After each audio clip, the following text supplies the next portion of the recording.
Chers élèves, bonjour. Aujourd'hui, on va traiter deux leçons. L'introduction aux travaux de fin d'exercice et la régularisation des stocks. Ces deux leçons s'adressent aux élèves terminale sciences économiques et terminale sciences de gestion comptable. Dans le cadre du cours de comptabilité pour les sciences économiques et comptabilité mathématique financière pour les sciences de gestion comptable.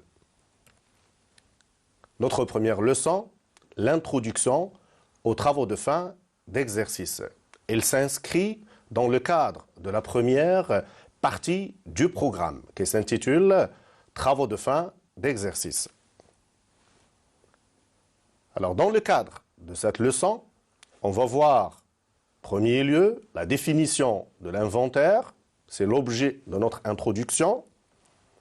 On va voir l'aspect légal des travaux de fin d'exercice, dans lesquels on va traiter la loi 988, bien la loi comptable. On va traiter quelques extraits du Code général de normalisation comptable. En deuxième lieu, on va voir l'aspect comptable. Dans le cadre de ce deuxième point, on va traiter l'enchaînement des travaux de fin d'exercice. Le point de départ, d'une manière générale, de tous les travaux de fin d'exercice est la balance avant-inventaire. Puis viennent les opérations de régularisation qui portent sur la régularisation des comptes de bilan, donc l'actif et passif, la régularisation des comptes de CPC, de charges et de produits. Après avoir terminé toutes les opérations de régularisation, on établit une deuxième balance qu'on appelle la balance après inventaire.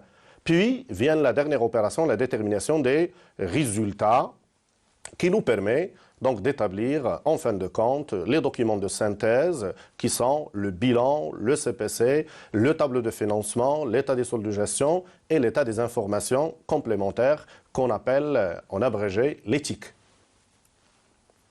Notre première leçon, introduction aux travaux de fin d'exercice.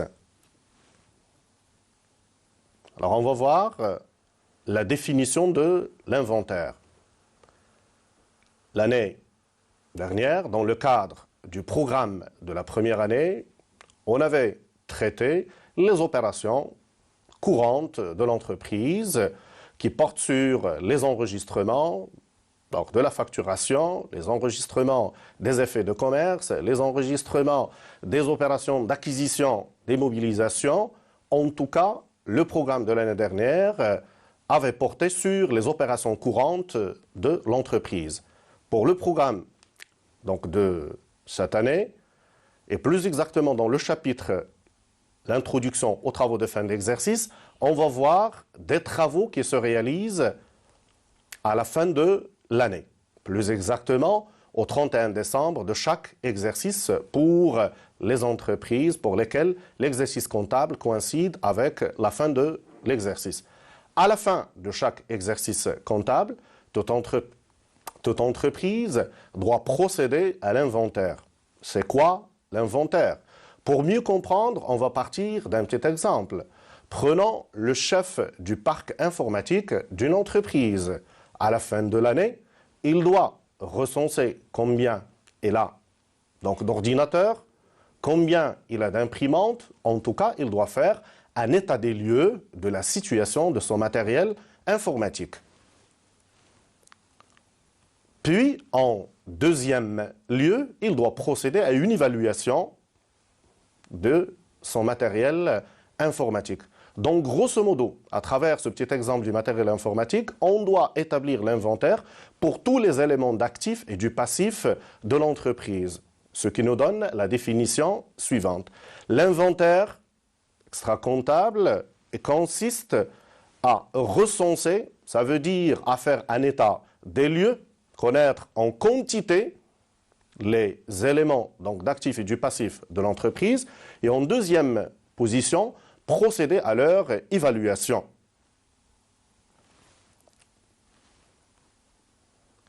Alors, pour faire les opérations d'inventaire, l'entreprise doit respecter un certain nombre de textes de loi que nous appelons dans le cadre de notre chapitre l'aspect légal. Alors on va voir quelques extraits de la loi 8988 relative aux obligations comptables des commerçants. L'article 5, l'inventaire physique.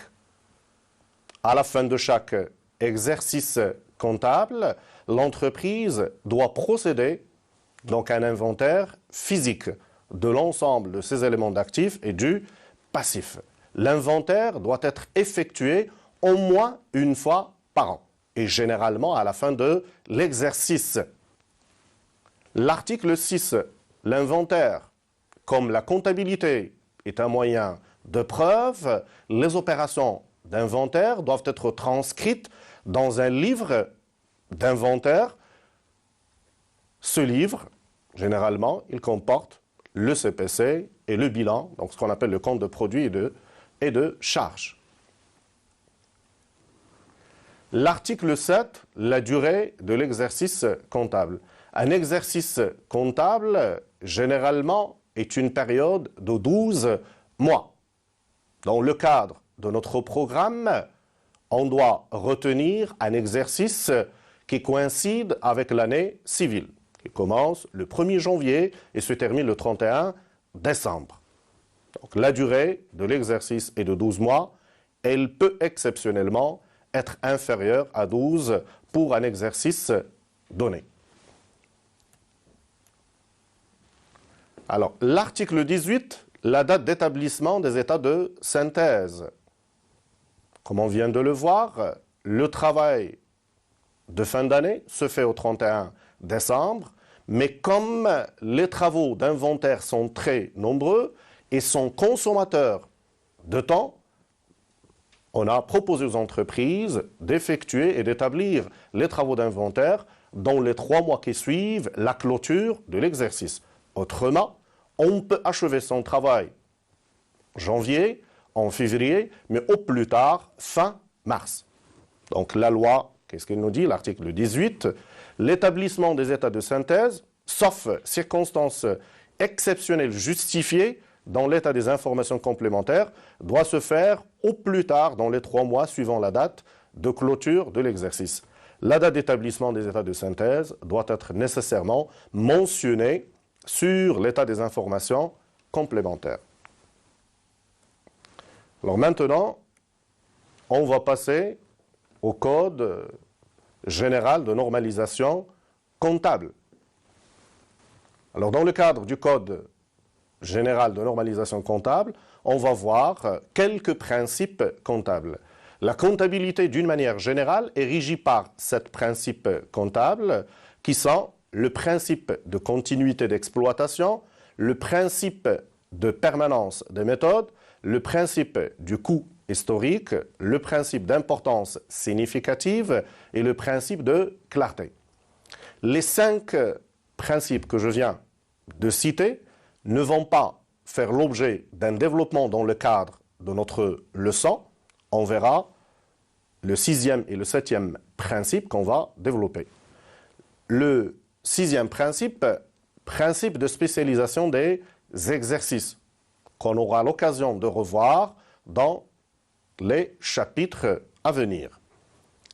Un exercice comptable, comme nous l'avons dit, est une période de 12 mois, ce qui signifie qu'il y a un point de départ et un point d'arrivée. Pour nous, c'est le 1er janvier comme point de départ, le 31 décembre, c'est le point d'arrivée. Donc, on se retrouve avec un découpage au niveau de la vie comptable et financière de l'entreprise. C'est ce qu'on appelle le principe de spécialisation. Qu'est-ce qu'il engendre, ce principe de spécialisation? Qu'est-ce qu'il a comme effet sur la comptabilité de l'entreprise? Tout simplement, au niveau d'un exercice comptable, on ne doit enregistrer que les charges et les produits qui concernent cet exercice et rien d'autre.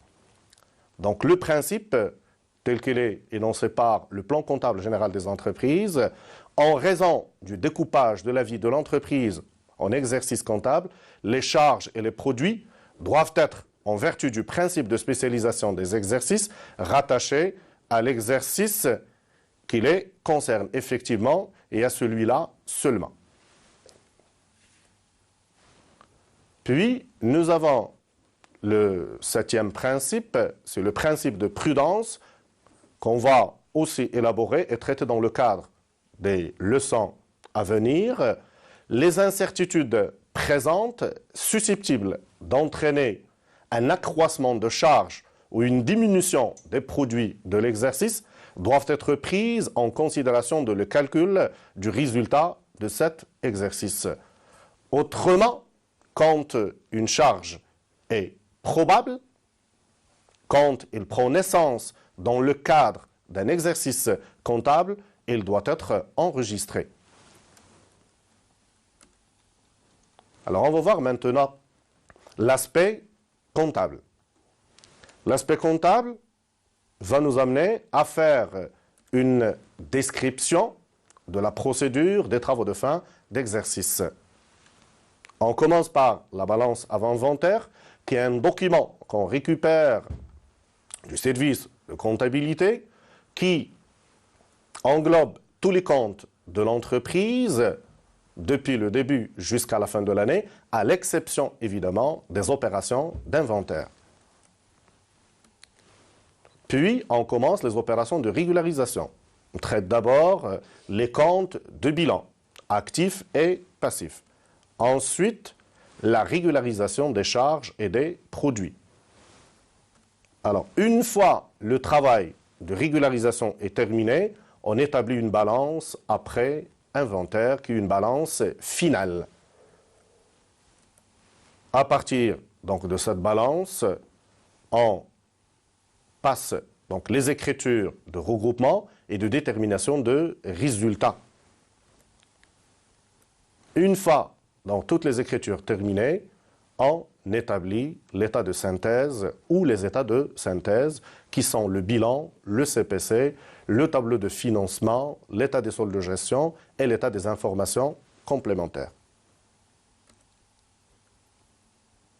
Bien, maintenant, on va passer à la deuxième leçon, la régularisation des stocks. Alors pour cette leçon, on va voir les éléments suivants. On va voir d'abord des généralités dans lesquelles on aura l'occasion de voir la définition des stocks et les différents types de stocks. Puis, on va voir le calcul et la signification de la variation des stocks. Et en troisième lieu, on va voir l'utilisation de la variation des stocks. Puis, puisque nous sommes dans le cadre du cours de comptabilité, on va voir l'aspect comptable, à savoir l'enregistrement de la régularisation des stocks.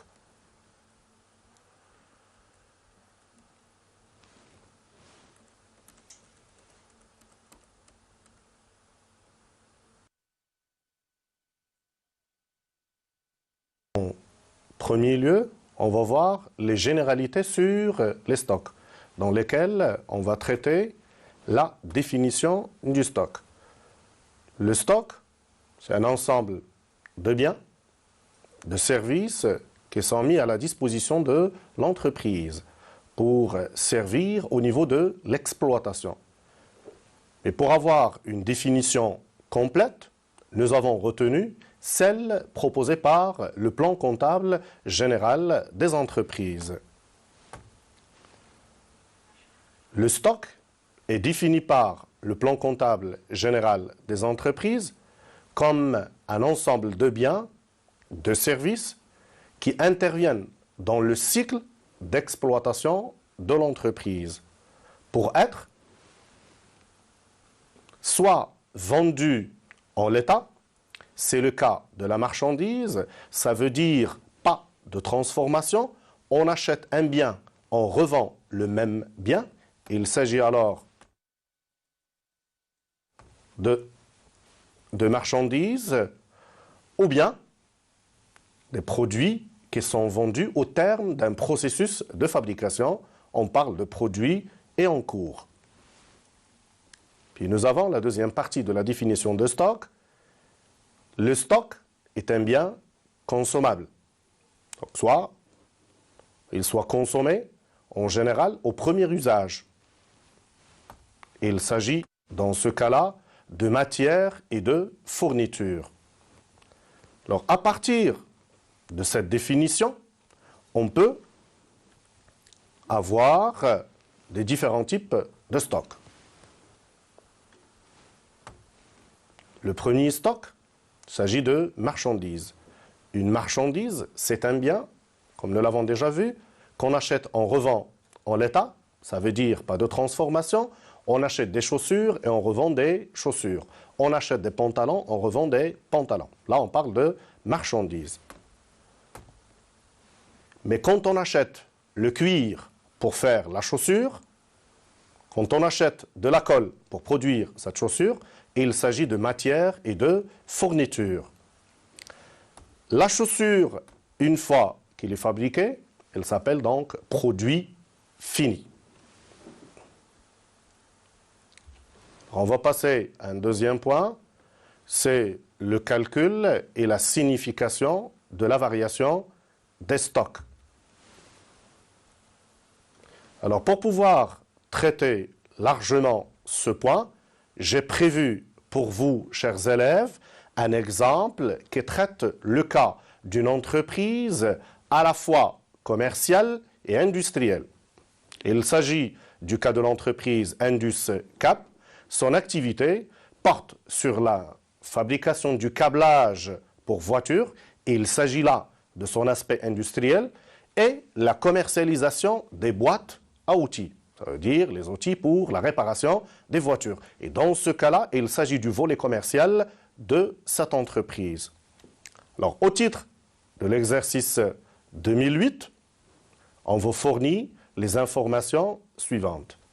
L'entreprise a fait des achats de marchandises d'une valeur globale d'1 million de dirhams. Elle a fait des achats de matières premières, toutes catégories confondues, de matières premières, de 2 500 000 dirhams. Au début de l'exercice, cette entreprise possédait, ça veut dire au 1-1 2008, cette entreprise possédait un stock initial de marchandises s'élevant à 225 000 dirhams et un stock initial de matières premières de 330 000 dirhams. À la fin de l'exercice, les opérations d'inventaire ont été réalisées et il s'est avéré que le stock final de marchandises s'élève à 175 000 dirhams et le stock de matières premières s'élève à 395 000 dirhams. Cet exemple va nous servir de base pour le traitement des éléments concernant le calcul de la variation des stocks et de sa signification. Aussi, il va nous servir pour l'enregistrement comptable des stocks, à savoir l'annulation et la constatation. Alors pour ce faire, je vous invite pour la prochaine séance à penser à ces différents éléments, à savoir comment faire pour le calcul de la variation de stock, comment interpréter cette variation du stock, autrement, quelle est sa signification et comment faire pour pouvoir enregistrer les stocks, à savoir les stocks initiaux et les stocks de fin d'exercice. Je vous remercie, chers élèves, et à la prochaine séance.